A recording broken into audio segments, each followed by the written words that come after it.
Olá, colegas da odontologia! Estamos aqui para mais um episódio do Odontocast, o podcast do CRO Pará. E hoje nós temos como representante do conselho junto comigo a doutora Penélope Gotardo. Olá, Marcelo. E o doutor Agnello Maroja. Olá. Para trabalharmos juntos e conversarmos com a nossa convidada especialíssima de uma instituição tão importante para toda a sociedade. Penélope, gostaria que tu apresentasses a nossa convidada especial. Com certeza, Marcelo. Obrigada mais uma vez por estarmos aqui e gostaria de agradecer também a presença da doutora Hanna Bibas Maradei.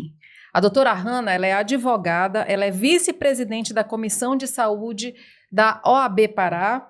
Ela é especialista em direito médico, odontológico e da saúde e especialista em gestão em saúde. Seja muito bem-vinda, doutora. É um assunto muito pertinente, essa nossa parceria, né, do Conselho com a Ordem dos Advogados. Então, fique à vontade, tá? Vamos apenas aqui ter uma conversa leve e saudável. Verdade. Né, Marcelo? Muito obrigada pelo convite. Eu agradeço a oportunidade de poder estar conversando sobre um assunto tão importante, né, que é a odontologia e o direito. Sim. Agnello, algumas palavrinhas também. Eu queria agradecer a doutora Hanna por ter aceitado o convite. Eu acho que, com certeza, é de suma importância essa parceria que o Conselho está firmando aí com a OAB. Que são duas instituições que com certeza, tem muito a somar, né? Unindo forças, tem muito a somar. Odontologia e o direito.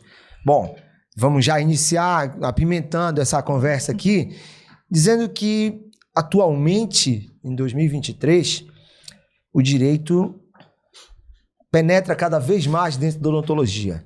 Doutora Hanna, tivemos uma reunião, 2 reuniões, 3 reuniões, e estamos estabelecendo uma cartilha com as principais infrações éticas dentro da odontologia, que seriam relacionadas à publicidade, a documentos e a relacionamentos. Gostaria que a senhora falasse um pouquinho sobre isso. Exatamente. Hoje nós temos um aumento considerável tanto das demandas envolvendo os profissionais da saúde, principalmente os dentistas, e também o aumento da judicialização da relação estabelecida entre esses profissionais. Com a nova, eu digo nova porque 2019 a gente pode considerar para o direito como nova, a resolução do Conselho Federal de Odontologia que permitiu o antes e o depois, ela também veio trazendo algumas regrinhas, algumas informações importantes que não vêm sendo observadas por todos os profissionais, o que vem trazendo um aumento também das denúncias junto ao Conselho e das irregularidades que a gente vem vendo aí na prática, né?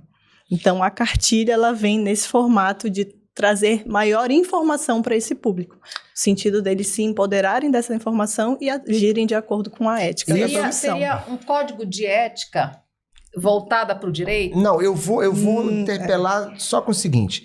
O Código de Ética está aqui, o nosso Código de Ética. Né? Ele está sendo reformulado pelo Sistema Conselho. Já esse ano existe até uma comissão que está trabalhando na reformulação, porque a última edição dele saiu em 2013. Isso. Nós estamos 10 anos depois e não tinha ainda a publicidade do jeito que ela está hoje. Certo. Então, esse primeiro ponto que tu tocaste, que foi a publicidade, com a resolução de 2019, ela está fora deste contexto aqui do Código de Ética, ela está dentro de uma resolução. Isso. E a cartilha, ela está baseada no conjunto, no contexto dessa questão do Código de Ética com a resolução e com a atualização da publicidade. O principal objetivo da cartilha é pegar os artigos do Código de Ética e trazer uma melhor explicação, principalmente no campo prático, do que aquilo representa para aquele profissional. Ótimo. Importantíssima essa informação, agora que me veio à cabeça uma coisa também.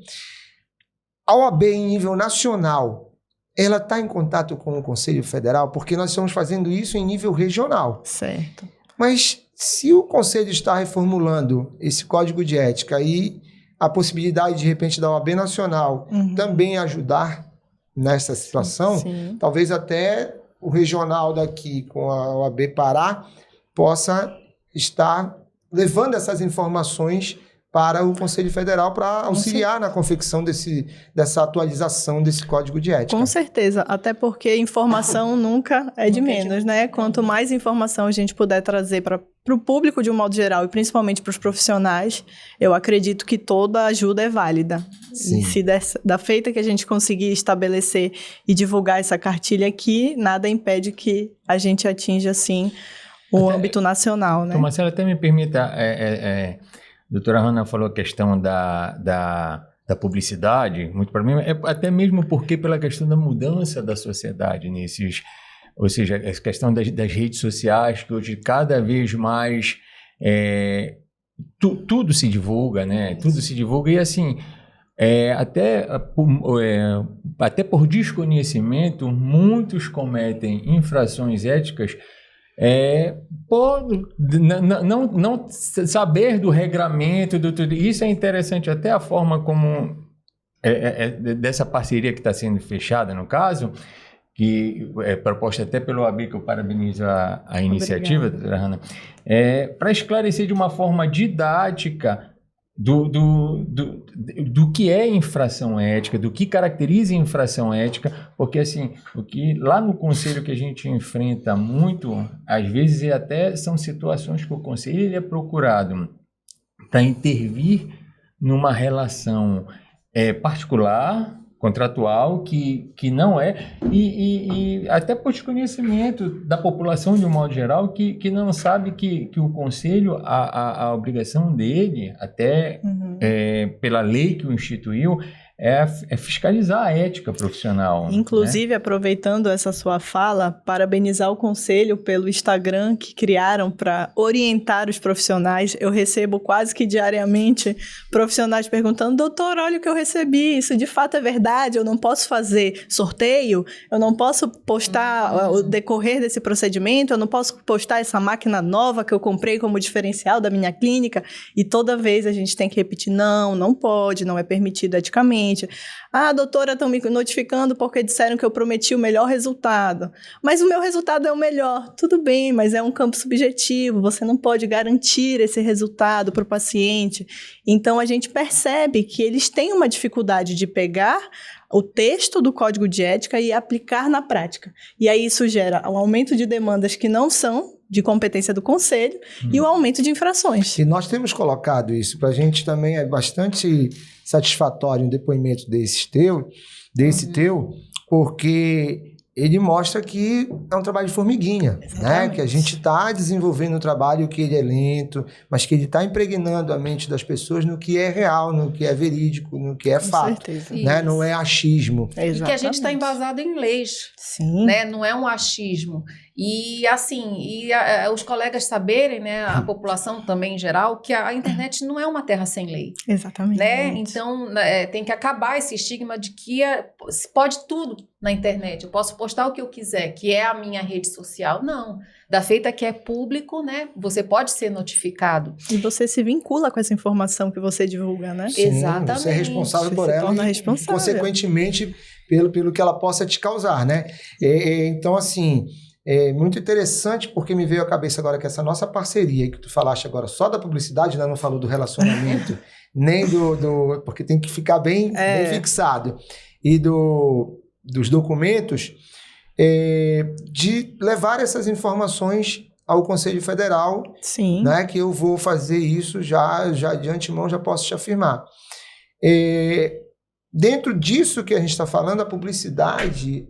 Agnello e Penélope e Hanna, eu acredito que seja hoje 70% dos problemas éticos que nós temos dentro do Conselho. A grosso modo, é mais ou menos E 70%. E só ressaltando, a gente está num mês meio crítico, né? Porque a odontologia está ligada à estética, né? É o mês da mulher, digamos assim. Não é só um dia, é o mês todo. Então, eu já vi, colegas me interpelam, né? A Semana da Mulher, o Dia da Mulher, vamos aproveitar. E aí sempre tem aquela promoção, então a gente fica olhando, mas se chegar uma denúncia, a gente sabe, porque a gente sabe que é uma infração ética, né? E muitos colegas não sabem disso, né? Achar que eu vou facilitar porque é a Semana da Mulher, mas a gente não pode vender, né? Aí eles falam, Dessa é o Dia forma. da Mulher, aí vira um Botox Day, vira um Invisalign Pronto, Day, pronto. vira um day. É muito bom você falar, a doutora falar, né? Porque vai validar até aquilo que a gente sempre fala e que os colegas acham que a gente está exagerando, que a gente quer até perseguir, né? A Sim, gente ouve com muito de certeza. colegas que dizem assim, por que o conselho está nos perseguindo? Até o cuidado nos Não. brindes que vão ser dados, no que vai ser oferecido nesse diferencial desse dia. É o Dia da Mulher, venha, tem bolo, tem massagem, tem unha de graça. Isso tudo gera uma concorrência desleal, gera o sensacionalismo, que também é vedado pelo Código de Ética. Então, é um cuidado que a gente precisa ter.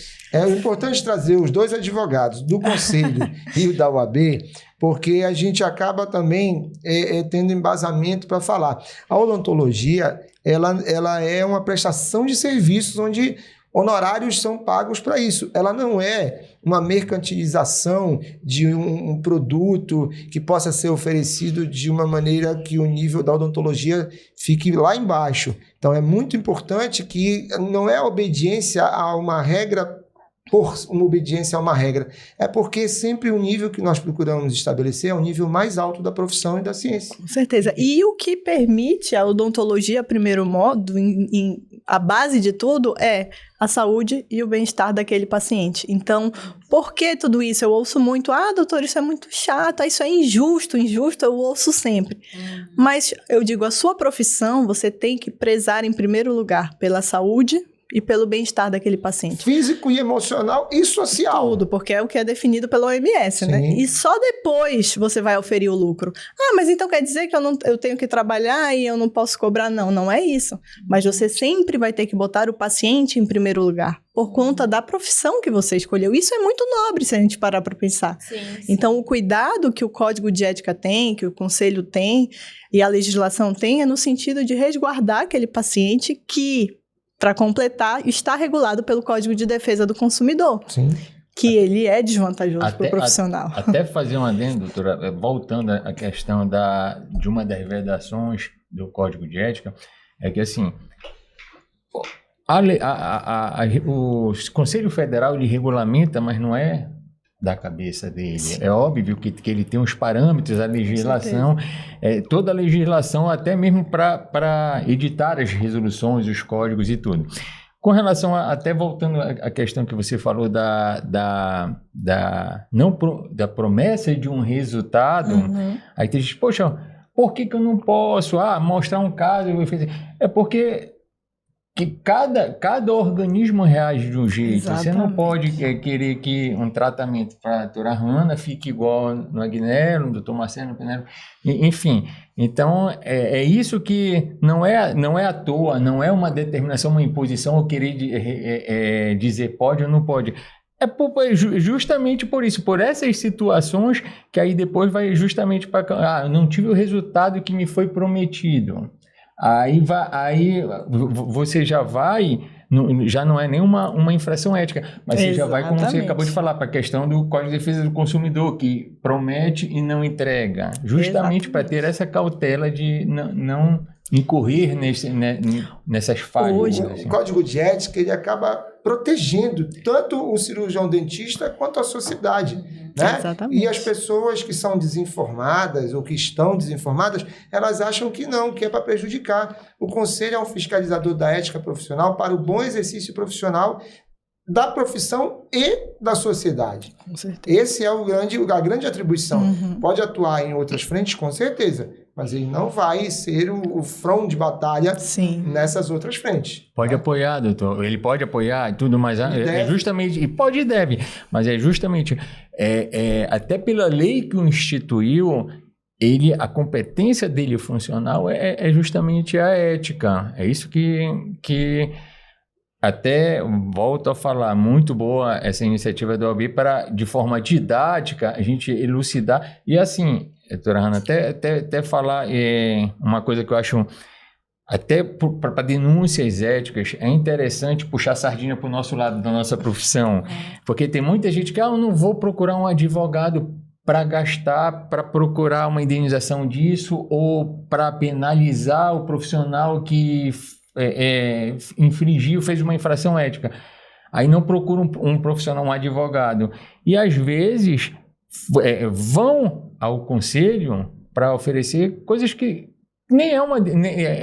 pode ter sido uma coisa que o profissional tem que reparar na esfera civil, né? Mas não na esfera administrativa. E assim, só complementar, Marcelo, e tanto a comissão de ética para julgar, para analisar um pedido de uma denúncia de infração ética, quanto o próprio judiciário, a gente sabe que tem que se ater ao que está no pedido, fazer a prova, porque às vezes até tem o direito, mas a forma como é colocada, que não tem como ter. Doutora, a punição. eu quero falar a respeito de uma situação que tem muita pertinência em relação a isso que o Agnello falou, o doutor Agnello falou. Nós tivemos um julgamento há pouco tempo atrás que, pasmem vocês, a colega foi sem nenhuma assessoria jurídica. E não é comum nos nossos julgamentos éticos os colegas irem sem nenhuma assessoria jurídica. Como isso é perigoso, Não é incomum. né? Porque quando chega lá, acaba um julgamento em que a gente tem a tristeza de condenar alguém porque está errado.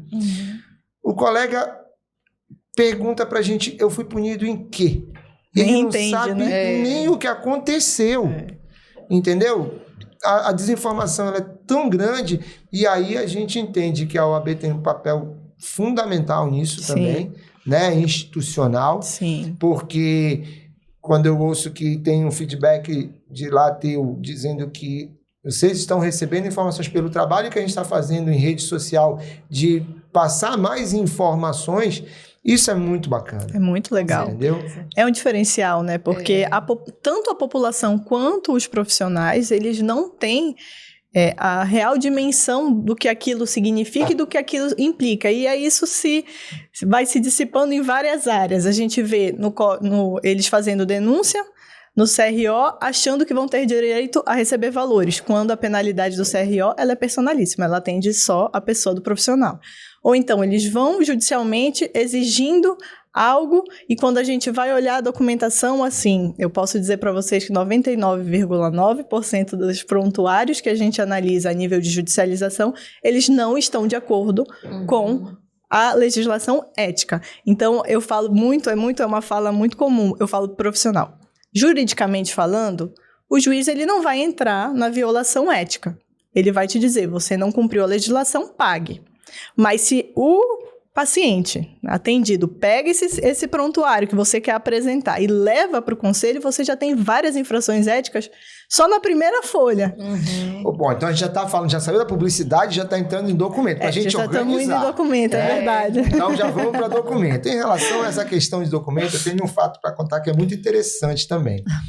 Olha só, e a gente vai contar, vocês também fiquem à vontade. Tá ótimo. Eu estava numa ação do CRO pelo Pará, que foi um programa que nós iniciamos também, e nesse CRO pelo Pará, em Marabá, nós fizemos uma reunião com vários colegas.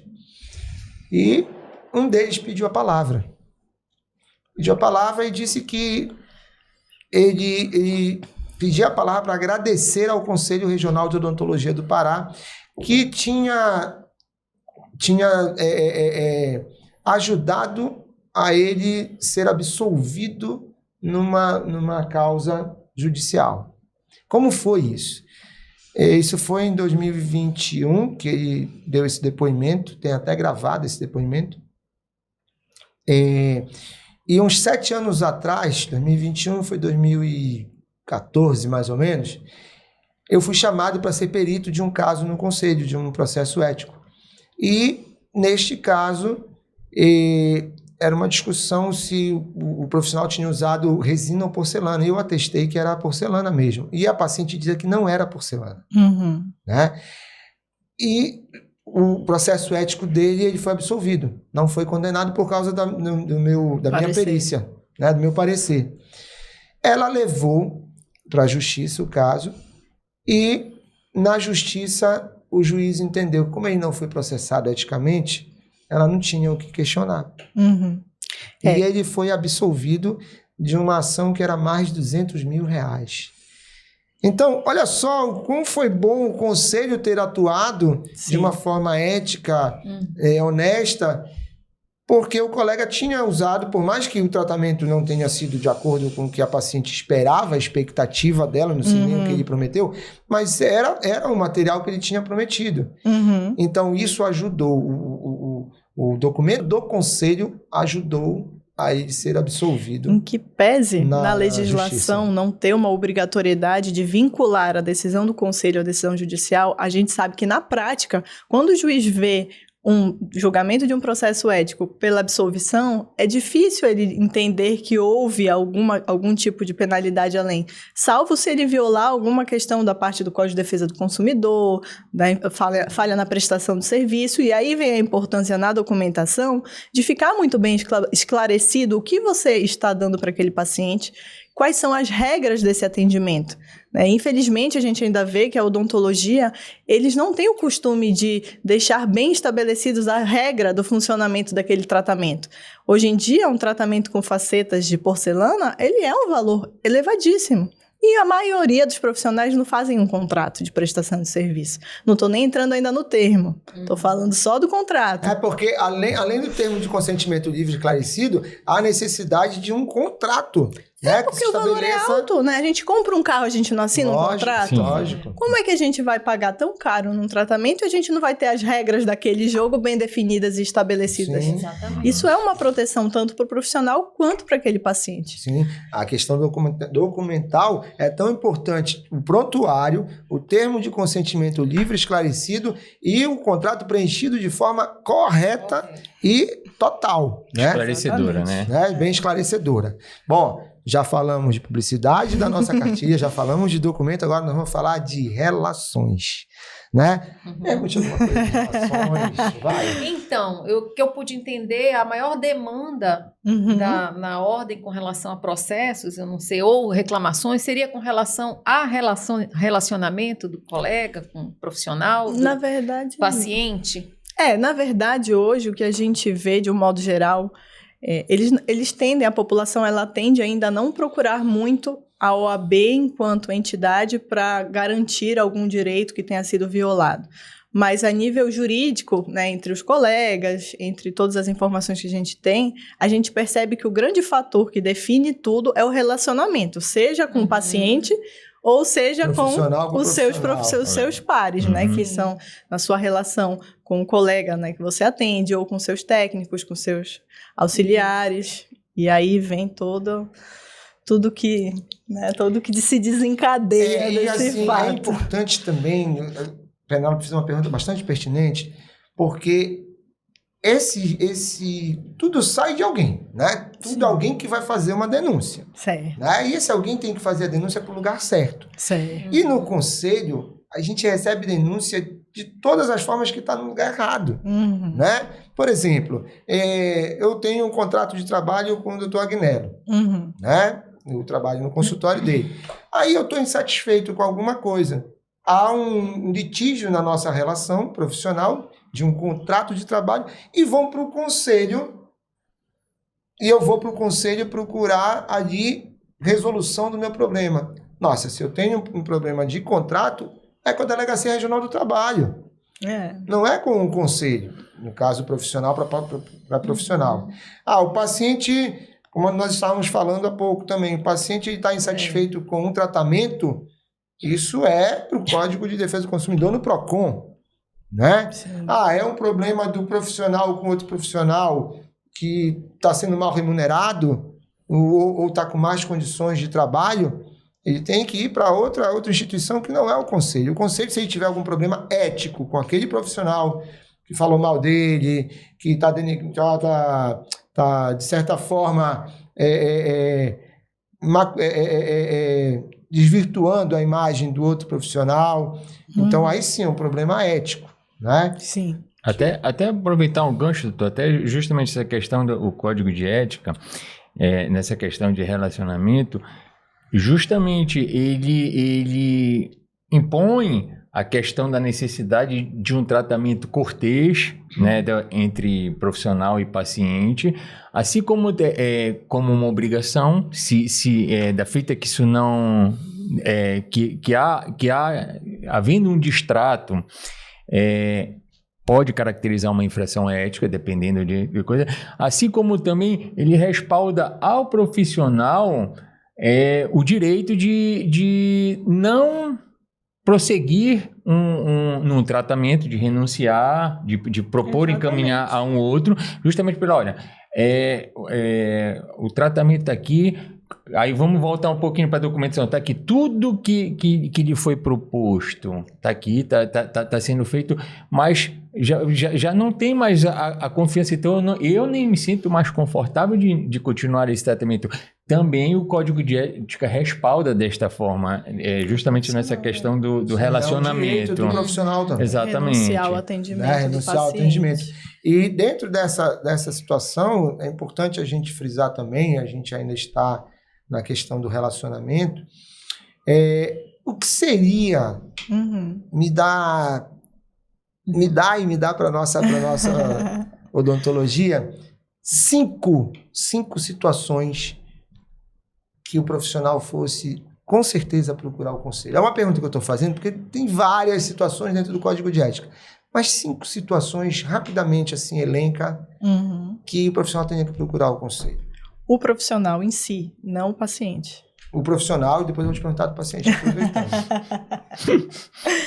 O profissional, ele pode procurar o conselho quando ele tiver alguma dúvida quanto ao Código de Ética, eu acho que vocês dão, né, esse tipo de suporte. Sim. Quando ele precisa estar registrando a sua especialidade, que a gente reforça a importância desse registro, que a gente vê muita publicidade, que acaba que o doutor ele quer separar os assuntos, mas eles estão muito interligados, a gente não consegue. Mas a separação é só para que as pessoas entendam do outro lado, de uma forma mais didática. Certeza. E em caso de denúncias, né, como você muito bem colocou, para outros colegas, a gente já vê na prática muito um colega que acha legal a atuação do outro e começa a usar igual, mesma forma e tudo, a captação indevida, né, de paciente, você pode denunciar o conselho que o outro colega está fazendo esse tipo de capacitação. Falta uma. Vai, doutor, me ajude. Não, eu quero só fazer um adendo aí da questão que a doutora Hanna falou, essa questão do registro da especialidade da necessidade. Porque, assim, inclusive, o conselho, por vezes, é questionado, olha, tem um profissional que quer fazer tá colocando aparelho. Ele é cirurgião dentista? Mas ele não é ortodontista. E a ortodontia ela tem a necessidade de uma especialização. A legislação que regulamenta a profissão, ela garante ao profissional que ele exerça tudo que ele aprendeu no curso de graduação ou de pós-graduação. De repente, o exemplo que eu citei é a ortodontia. Um curso de graduação não ensina o suficiente para se colocar um aparelho, mas ensina o básico. Então, ele pode. O que ele não pode anunciar a especialidade. Exatamente. O que ele não pode é dizer... se intitular ortodontista. Não. Como cirurgião dentista, ele pode dizer, mas aí, e se ele fizer uma bobagem na minha boca? Aí você vai para outra esfera. Para a questão de uma reparação, mas não ética, não no conselho, na esfera civil.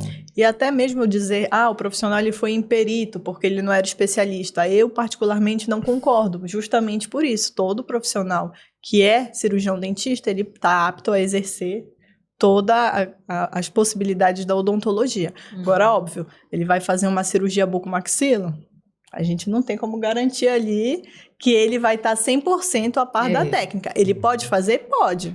Vai dar certo? Pode ser que dê certo, pode ser que dê errado. Ele só não pode divulgar que ele é especialista nisso, porque, na verdade, aí sim ele vai estar infringindo o Código de Ética. Exatamente. Bom, eu vou fazer uma outra pergunta agora que é bastante interessante e esclarecedora, que vocês têm a possibilidade de responder também. Nós temos as nossas instituições dentro da odontologia desmembradas. Né? Nós temos o conselho, nós temos a associação, nós temos sociedades, nós temos sindicatos. E a OAB, ela teria tudo isso junto, misturado. Uhum. Confere ou eu estou falando alguma bobagem? A OAB, enquanto conselho, ela é uma figura que a gente chama de sui generis, né? Ela tá como uma ordem que exerce o papel do conselho, mas, de certo modo, ela acaba exercendo o papel também das outras entidades associativas. Por isso que ela não se chama conselho, né? A gente chama a Ordem dos Advogados do Brasil. É importante Então, seriam fazer... as atribuições de um conselho, né, dos advogados, mas... Ela pega tudo, a ordem pega tudo. A ordem vai receber demanda como associação, como Sindicato, ordem, como tudo. sindicato. É como se o papel principal da OAB fosse a garantia dos direitos humanos e do atendimento ao ordenamento jurídico. Então, tudo que engloba isso, que acaba sendo o papel de muitas entidades de todas associativas, as entidades, entendeu? é papel da OAB atuar, sim. Então, essa é uma pergunta, porque assim, o advogado, se ele tiver que recorrer a alguém, ele vai recorrer à entidade OAB. Certo. O profissional da odontologia, se ele tiver que recorrer, ele tem que saber quando recorrer E para ao onde? conselho, quando recorrer ao sindicato, quando recorrer à Exatamente. associação, entendeu? Eu estou falando isso publicamente porque é preciso que se saiba, porque há uma confusão muito grande nisso aí. Por exemplo, a doutora Penélope assinou com um plano de saúde odontológico. Uhum. Aí ela fez um contrato, entrou no plano e ela está insatisfeita com o plano. Aí ela vai achando que é o conselho que tem que resolver o problema dela. Correr atrás dos meus direitos. Entendeu? Vou atrás dos meus direitos no conselho. Quem é que responde pelo plano de saúde? Por favor. Nesse caso aí, da feita que você, como cirurgião dentista, ingressa, não concorda Aceita, com né? exatamente um aceite no plano de saúde, aí é aquela situação que a gente falou, já é uma relação particular, o conselho não tem ingerência para exigir que o conselho... Seria com a Agência Nacional de Saúde, com a ANS, a resolução disso aí também? Depende. Ou é uma questão com o Depende. Ministério Público? Depende. Depende do que está envolvido, né? Porque a ANS, ela regula o setor saúde como um todo. Se tiver uma violação à Lei 9656, que regulamenta os planos de saúde, por exemplo, ou outro tipo de violação diretamente a esse tipo de legislação, a ANS pode fazer esse tipo de intervenção. Agora não, o Ministério Público, ele é o fiscal da lei. Houve uma denúncia, algo que pode ser considerado crime. Aí o Ministério Porque Público... a principal atribuição do Conselho de Odonto, nesse caso, seria com a inscrição, o registro do plano de saúde no Conselho. Esse plano de saúde tem que estar registrado no Conselho. Essa é a atribuição do Conselho de Odonto. E ele também pode, junto ao Ministério Público ou ANS, também cobrar uma situação dessas aí de resolução de um caso com o colega, não é isso? Sim, pode sim. Poder pode, mas só dentro não é de sua competência funcional, como nós falamos no início. O conselho ele pode, vamos dizer assim, abraçar as causas, só que não tem uma a competência para determinar aquilo. Até fazendo, acrescentando aquilo que estava falando há pouco, por exemplo, da OAB, e aquilo que até já falamos no início, a questão do não... Eu posso, como cliente, a doutora Hanna eu soube que ela recebeu os honorários e não me repassou. Aí eu posso ir na OAB, no Tribunal de Ética, aí a OAB vai dizer, olha, doutora Hanna, até suspendê-la, enquanto você não prestar... Mas isso é um problema ético. Pois é, enquanto você... Não, o que eu estou querendo falar é justamente a diferença OAB e Conselho Regional. Lá a OAB pode dizer, doutora Hanna, até o Tribunal de Ética entender pela suspensão dela até a prestação de contas com o cliente. Isso pode. Já o conselho, justamente, eu paguei e não fez o tratamento. Né? Aí o Conselho Regional de Odontologia ele não tem competência para dizer devolva o dinheiro. É isso que a gente está falando, que complementando o que a doutora Hanna disse, a OAB ela acaba abraçando tudo, por exemplo, é de competência dela, mas do conselho, como eu já falei anteriormente, é a fiscalização e observação da ética odontológica, que às vezes até por desconhecimento, até ouso dizer, doutor, que é muito desconhecimento, entendeu? Em muitos casos, como até eu como advogado, no conselho, não é questão de punir, conversa, não é que se esteja passando a mão, né? Mas orienta e muitas vezes resolve. Vamos exemplificar isso aí. A gente vai voltar um pouquinho para a questão do plano de saúde. Aí a Penélope foi e chamou o conselho para ir ao plano de saúde, judicializar o plano de saúde. Nós judicializamos como conselho. O conselho corre até o risco do próprio juiz. Numa audiência, dizer assim, o conselho não tem... legitimidade. Não é verdade? Inclusive, assim, quando o plano de saúde ele se registra no conselho, o que o conselho observa é se ele está dentro da legislação para fornecer aquele plano. Ponto. Exato. Qualquer tipo de desvirtuamento nesse sentido, eu até acho que o conselho atuar. De fato, está irregular. Se estiver prejudicando a sociedade. O plano está irregular, está prejudicando a sociedade... Ok. Bem, né? Agora, se for uma relação que interfere diretamente... conveniado com o plano, que ele assinou o contrato, e dentro desse contrato foram estabelecidas situações que ele não está concordando agora, ou ele se desliga, ou ele administrativamente ou judicialmente ele vai lutar pela causa dele, não é isso? Exatamente. Salvo assim, se a gente vê uma situação do plano, e aí que eu volto, né, só nesse caso, quando atingir toda a classe, por exemplo. O plano começou a fazer algo que atingiu de uma forma completa a classe, que é contrária a permitir que ele esteja registrado em primeiro momento no conselho. Sim. Aí, nesse caso, o conselho pode sim intervir com maestria, sem problema nenhum. Até complementando, que eu acho que até para o senhor quer a título de esclarecimento, por exemplo, um valor de um procedimento, do que quer que seja, eu estando num plano de saúde, olha, o plano paga X por esse procedimento. Eu não concordo. Aí já é uma questão, como eu falei, contratual. O conselho não tem ingerência, não tem competência para dizer, olha, pague ao profissional pelo menos X por tal procedimento. Isso o conselho não tem competência para tal. Ok. Ótimo. Alguma pergunta que eu já tenho outra em mente aqui. Pode perguntar. Então, olha Pode só, perguntar. eu vou falar de novo da eles questão... estão aprofundando bastante, tirando muitas dúvidas. Verdade. Em relação ao piso salarial, eu vou retroceder de novo, que nós já iniciamos e passamos para outros assuntos. A questão do piso salarial, ele existe desde 1961, né, pela Lei 3.999. Então, nós sabemos que isso é uma questão muito de política pública, né? Das esferas do legislativo, principalmente, o executivo e o judiciário. E eu gostaria que vocês falassem um pouquinho a respeito deste plano, deste piso salarial, sem se esquivar, falando de uma forma bem transparente, esclarecedora, né? Para que os colegas possam saber por que, doutora Hanna, o Conselho Regional de Odontologia tem uma demanda muito grande de solicitação de que o piso salarial seja uma luta do Conselho, tão e somente do Conselho. Fale um pouquinho sobre isso, por favor. Me botou no fogo cruzado. Não, só fale a realidade. Se existe um piso, ele tem que ser aplicado. Se ele não está sendo aplicado, a culpa é de quem? Por que a gente vai fazer? Juridicamente falando, a gente tem essa lei, que ela é de 1961. A Constituição Federal ela é de 1988. Então, existe algumas discussões no sentido de se essa lei tão antiga, ela foi recepcionada como se a Constituição ela abraçou ela também, está valendo também.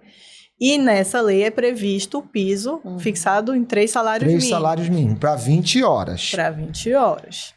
Para os que são seletistas. Sim. E aí a gente entra em uma outra discussão. E só para política pública, só para emprego público, para o privado não. Certo. Então, assim, o conselho ele pode entrar numa discussão para definir o piso do privado? Pode entrar se tivesse outra forma de ele entrar. Ele poderia fazer parte, sim, mas sozinho? Acredito que não. Não. não é? Eu acho que pode, de repente, Ele pode fazer apoiar, vamos supor pedido via Assembleia. Pois é, o que via acontece, Poder Executivo. eu digo até a título de exemplificando, doutora, o que acontece é o seguinte, por exemplo, demandas, há situações que profissional, por exemplo, olha, vai ter um concurso na prefeitura tal, que eles não estão obedecendo o piso. O conselho tem que estar... Aí o que o conselho costuma fazer? Oficiar, entendeu? E pedindo a obediência ao piso do dinheiro. Só que assim, muitos casos já aconteceu de ok e fazerem a retificação do edital. Outras não. Aí que a gente está na questão da competência legal. O conselho não possui competência legal para brigar com isso, para brigar por isso daí. Sim. Por outro lado, você como cirurgião dentista que vai prestar o concurso, você pode administrativamente impugnar, dizer, olha, não está em obediência ao piso, correto? Não está em obediência... Judicialmente, né? Se fazer garantir a previsão legal. Ou judicialmente, Exatamente. Que essa questão aí que tem isso... Tem situações, como o doutor Marcelo colocou, que o conselho é demandado nesse sentido e assim, faz a parte, às vezes, ok, mas quando a prefeitura tal diz, eles não têm nem legitimidade para estar exigindo isso, vou ignorar. Agnello, é importante, e eu vou falar olhando para o público aqui, que saibam que o Conselho Regional de Odontologia do Pará já notificou, já solicitou a aplicação dessa situação do piso salarial, já solicitou para os 144 municípios do Pará, para a Secretaria de Saúde do Estado do Pará, e nós vamos fazer isso novamente sempre que for necessário, como o doutor Agnello sabe, que nós já fizemos isso em duas situações e já estamos elaborando uma terceira situação, mas não obtivemos nem resposta. E eu vou citar também mais um caso para que vocês tenham ciência, eu não tenho problema nenhum de citar isto. Não vou citar a minha colega que está comigo, mas ela está comigo também, né? Eu, insatisfeito com uma questão que eu sou concursado de uma prefeitura do Pará, eu não esperei pelo conselho para resolver meu problema.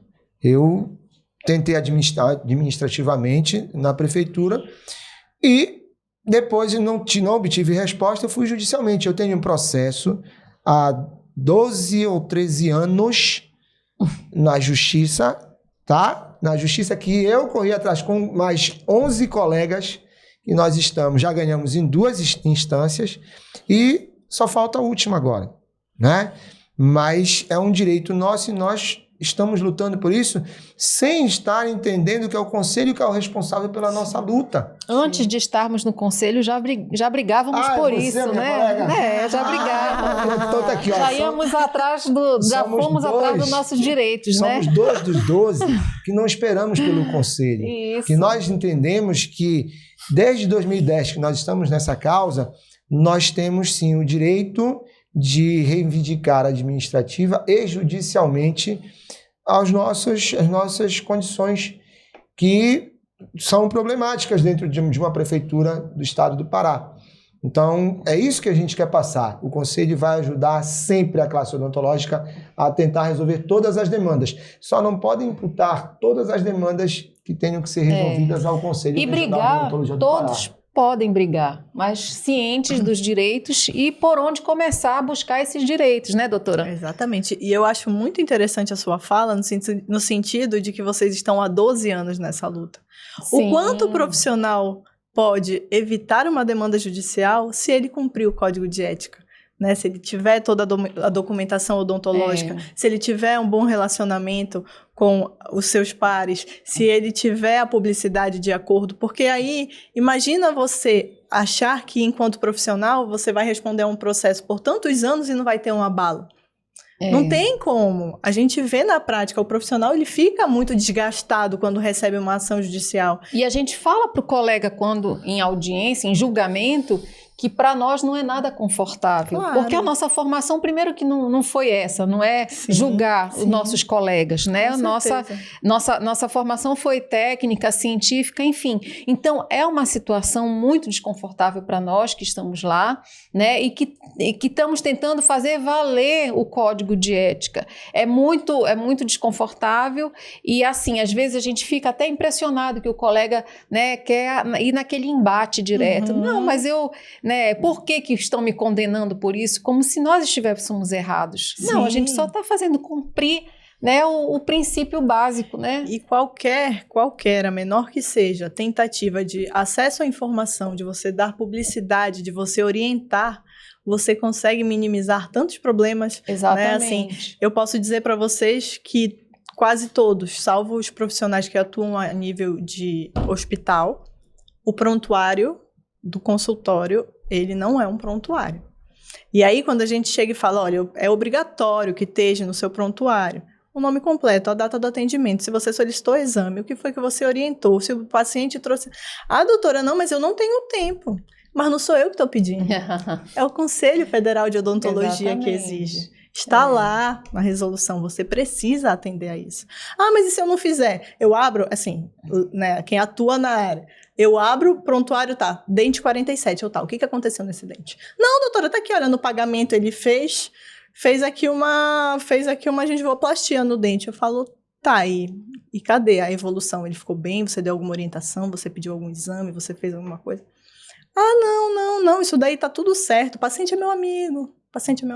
Então, assim, a gente vê uma relação que é estabelecida na confiança, que quando dá o problema, a confiança não existe, o profissional está sem a documentação adequada, não tem acesso à informação porque 100% não sabia, tá? Assim, 100% não sabe que é obrigatório constar no prontuário isso, que é obrigatório entregar um termo de consentimento livre esclarecido. Aí a gente já, voltando um pouco para os documentos, até é importante reforçar, não é que seja obrigatório entregar um papel escrito, mas como é que eu vou provar, via conselho ou via justiça, que eu dei aquelas informações, que eu informei o paciente, que ele teve o empoderamento necessário para consentir com aquele tratamento, se não for por meio de um termo de consentimento? Nossa, e me chama muita atenção, agora a conversa me tornou bastante reflexivo, se no privado já há esse déficit de informação, imagina no público. Exatamente. Né? E que a população não sabe disso. Nossa. Então, quer dizer,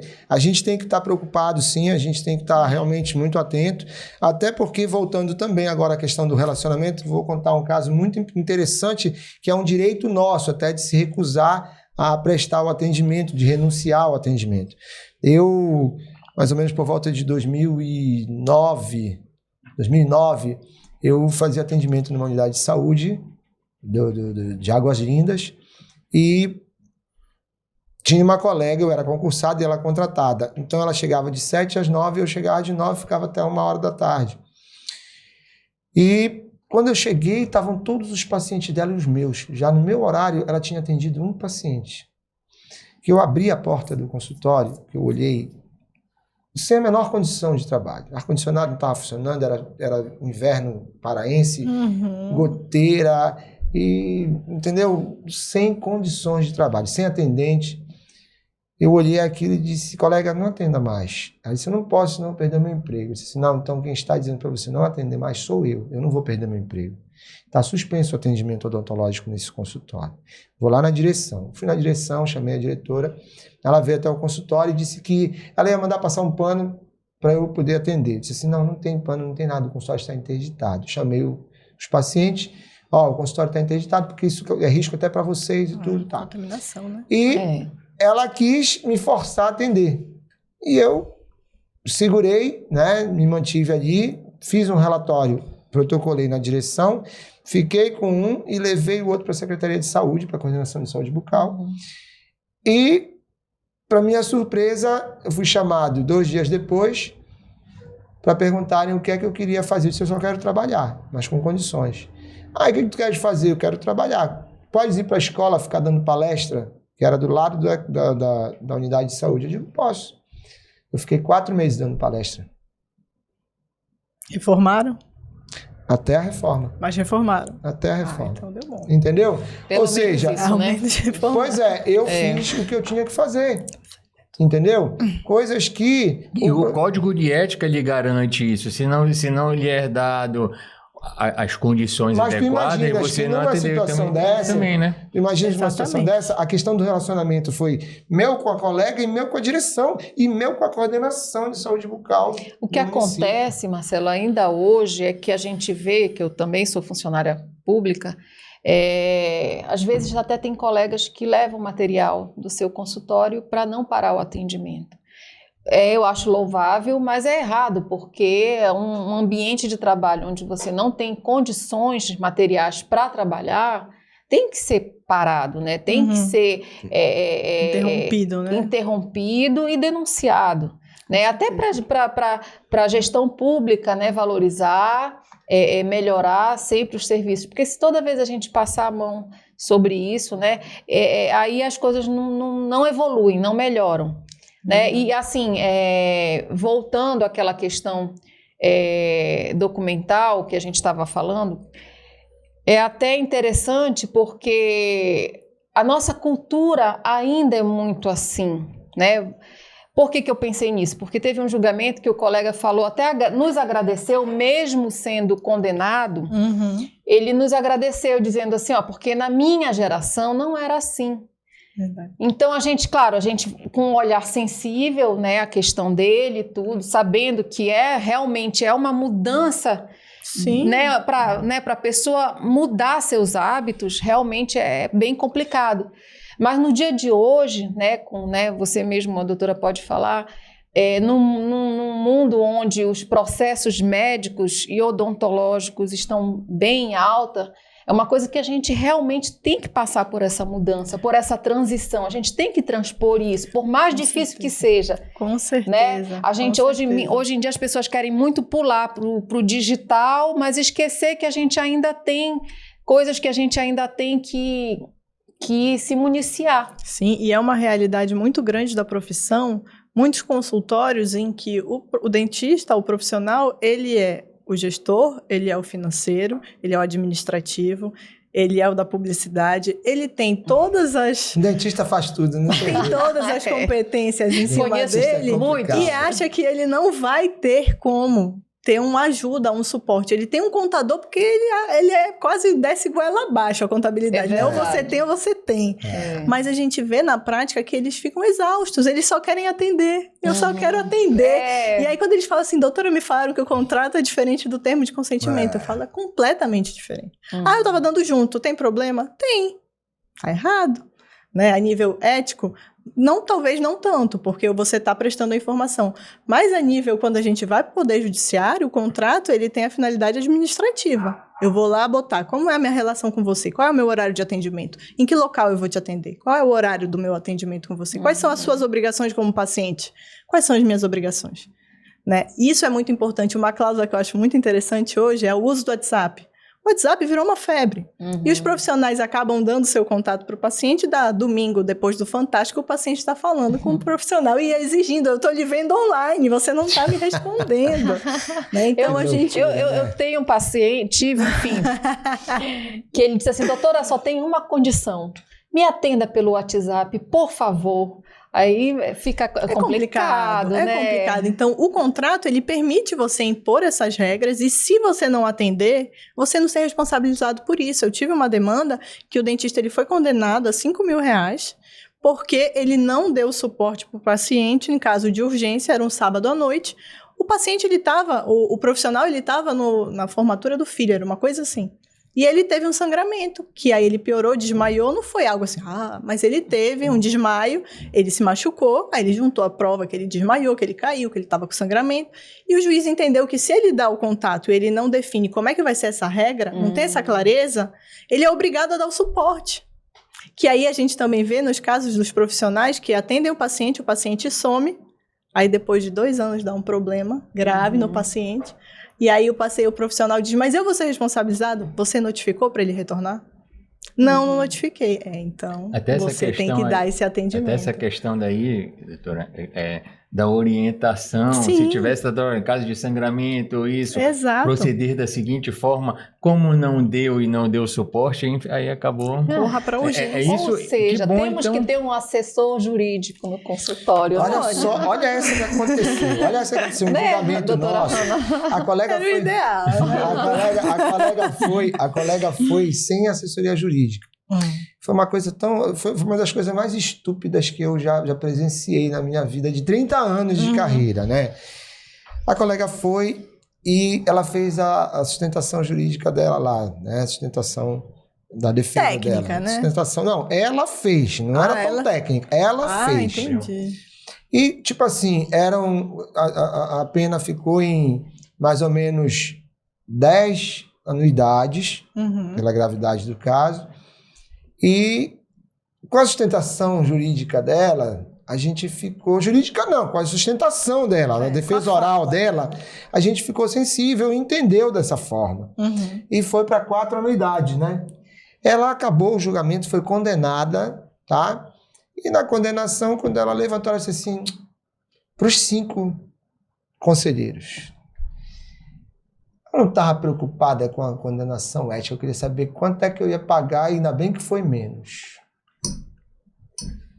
Eles não sabem as consequências disso, né? A longo prazo, no quanto isso pode ser ruim para eles. Sim, sim. Tem muitos nas redes sociais, aí misturando já com a publicidade, eu não consigo, eu tô separada. Daqui a pouco eu tô falando de outra Mas coisa. aí eu vou... É um exemplo. Mas toma aí eu vou exemplo sair em agora. defesa de vocês. Se ela tivesse com assessoria jurídica do lado dela, ele ia bater na perna dele, fica calada. Fica quieto. Entendeu? É verdade. Então, assim, essas coisas todas são muito preocupantes, mas nós, brincando, já passou 1 hora, né? Nem sentimos, foi uma delícia. Eu gostaria que vocês fizessem as considerações finais de vocês, começando pelo Agnello, depois a Penélope, depois você, fazendo um convite para aquela câmerazinha ali, para te assistir no Odontocast, né? Tanto a comunidade odontológica quanto os advogados, né? E dando a tua impressão sobre a atual gestão do Conselho Regional de Odontologia do Pará. Por favor, Agnello, suas considerações. Bom, eu acho que diante do que nós tivemos aqui, como foi conversado aqui nesse bate-papo descontraído, né? Eu acho que ficou clara aí a importância justamente dessa cartilha que está sendo elaborada em conselho, em parceria com a OAB, até para esclarecer, porque como foi colocado aqui, muitas vezes é falta do conhecimento e de repente as duas instituições estão procurando botar de uma forma didática que eu tenho certeza que muitos, assim, direta e didática, que muitos vão ver e vão, poxa, isso não estou errado, dessa forma e corrigir. Eu tenho certeza que, assim, todos sabem, a intenção do conselho não é punir, não é mesmo, porque você vai punir um colega de profissão, não é essa, mas é obrigação orientar e fazer com que o código de ética seja respeitado. Enfim, acredito eu que agora a gente vai ter até menos demandas éticas que assim, né, e de repente também até judiciais, mas enfim... como o conselho ele é uma instituição que ele tem justamente que proteger a sociedade do mal profissional, não só na área não só os cirurgiões dentistas, como em todas as profissões, nós temos os bons e os maus profissionais, ou seja, e os maus eles têm que ser punidos, no caso, tem que ter as consequências, né, dos seus atos. Então, certeza que quem trabalha direitinho, quem tem ética, não vai mais ter problema e vai ser esclarecendo. Mas é isso, queria agradecer, colega, a participação aqui.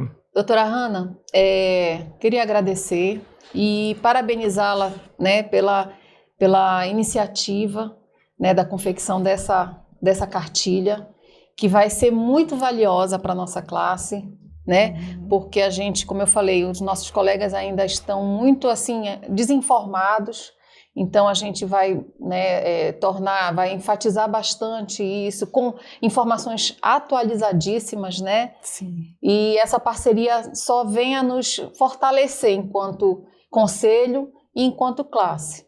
Tá? Com certeza. Agradecer a sua participação aqui conosco e dizer aos colegas que o Conselho está de portas abertas e que a gente espera cada vez mais essa parceria cada vez melhor junto à OAB. Eu também gostaria de agradecer a oportunidade. Eu acho que hoje a gente ter a porta aberta é uma possibilidade do Conselho permitir que a gente consiga levar essa informação, formar essa parceria e parabenizá-los pela iniciativa, por estar o tempo todo buscando orientar a classe acima de tudo e não simplesmente penalizar, como vocês deixaram muito claro ao longo de todo esse podcast. Reforçar que a OAB, enquanto Comissão de Saúde e Comissão de Direito Médico, está à disposição e quanto mais informação a gente der para esses profissionais, eu tenho certeza que a gente consegue, sim, minimizar tanto as demandas éticas quanto as demandas judiciais, porque, no fundo, a gente só quer que todo mundo consiga atuar dentro da ética e da profissão. Então, mais uma vez, muito obrigada pelo convite. Convido a todos a assistirem o Odontocast. Ficou um tema muito interessante. A gente conseguiu falar bastante coisa, prática até, para eles conseguirem verificar como é que isso implica diretamente, né, na vida deles, porque às vezes eles olham e falam assim, direito não, direito é... Lá vem problema. Não é problema, né? A gente consegue transformar isso, na verdade, numa solução. Então, muitíssimo obrigada. Legal, vou te passar aqui o nosso código de ética, a revista do Sistema Conselhos também, os Sorrisos Brasileiros, o material dele, para você dar uma olhadinha. Aí também, de vez em quando, aparecem artigos relacionados ao direito. Agradecer a tua participação, né, representando a OAB, o Agnello representando o jurídico do Conselho, a Penélope representando os conselheiros também, e principalmente ao Daniel, né, o Dr. Daniel Gualberto, que é o presidente da comissão, e a toda a comissão pelo trabalho grandioso pelo empenho, que nós sabemos que está sendo feito. A nossa cartilha, a gente tem um cronogramazinho, né, que nós vamos tentar obedecer aí agora, final de março, início de abril, a gente deve estar lançando, depois a gente vai finalizar esse cronograma, mas vamos tentar respeitá-lo ao máximo. E, no mais, o tema discutido, direito e odontologia, é um tema sempre atual, que a forma didática que nós procuramos colocar e das nossas experiências, né? Eu até brinquei, eu não ia falar o nome de quem estava comigo, mas ela resolveu falar. Não tenho problema com isso. Dizer que eu acho que foi muito produtivo, ok? Vou me despedir de vocês, me despedir da nossa classe, dizendo que estamos findando mais um Odontocast, o podcast do CRO Pará, com a participação da OAB e do Conselho Regional de Odontologia do Pará, sobre um tema muito relevante para todos nós, que diz respeito à questão ética também, da qual é a atribuição finalística do Sistema Conselhos. Um abraço a todos.